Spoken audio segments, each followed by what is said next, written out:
गुरुर्ब्रह्मा गुरुर्विष्णु गुरुर्देवो महेश्वरः गुरुरेव परं ब्रह्म तस्मै श्री गुरवे नमः।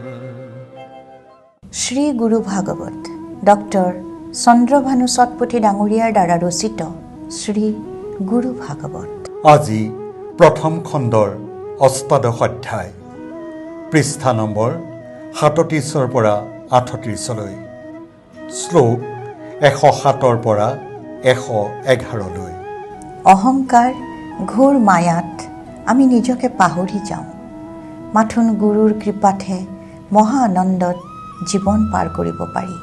নিৰাকাৰ ঈশ্বৰৰ দিব্য শক্তি আহৰণ কৰা এই গুৰু, তুমি মায়াতীত।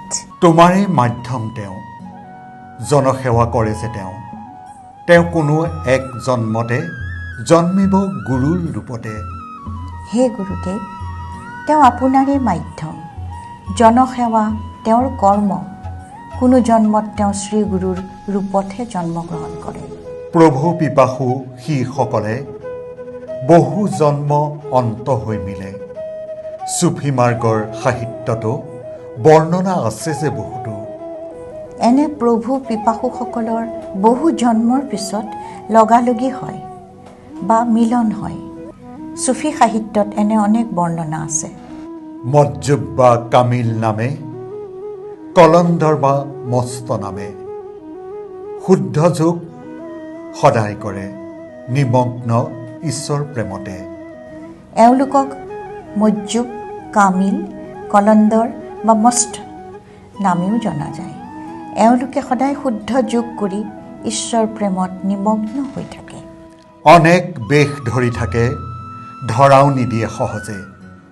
এইদৰে 5 প্ৰকাৰে ভ্ৰমণ কৰে পৃথিৱীতে। এওঁলোকে বিভিন্ন বিষত থাকে আৰু সহজে চিনিবও নোৱাৰি। এওঁলোক 5 প্ৰকাৰৰ আৰু সমগ্ৰ বিশ্বত ভ্ৰমি থাকে। প্ৰভুলীন বা প্ৰভুমত্ৰ, প্ৰভু পাগল, প্ৰভু লিপ্ত, প্ৰভু প্ৰয়াসী সৰ্বশেষ, পৰিচয় দিলোঁ বিশেষ। এওঁলোক প্ৰভুলীন, প্ৰভুমত্ত, প্ৰভু পাগল, প্ৰভু লিপ্ত আৰু প্ৰভু প্ৰয়াসী বুলি চিহ্নিত।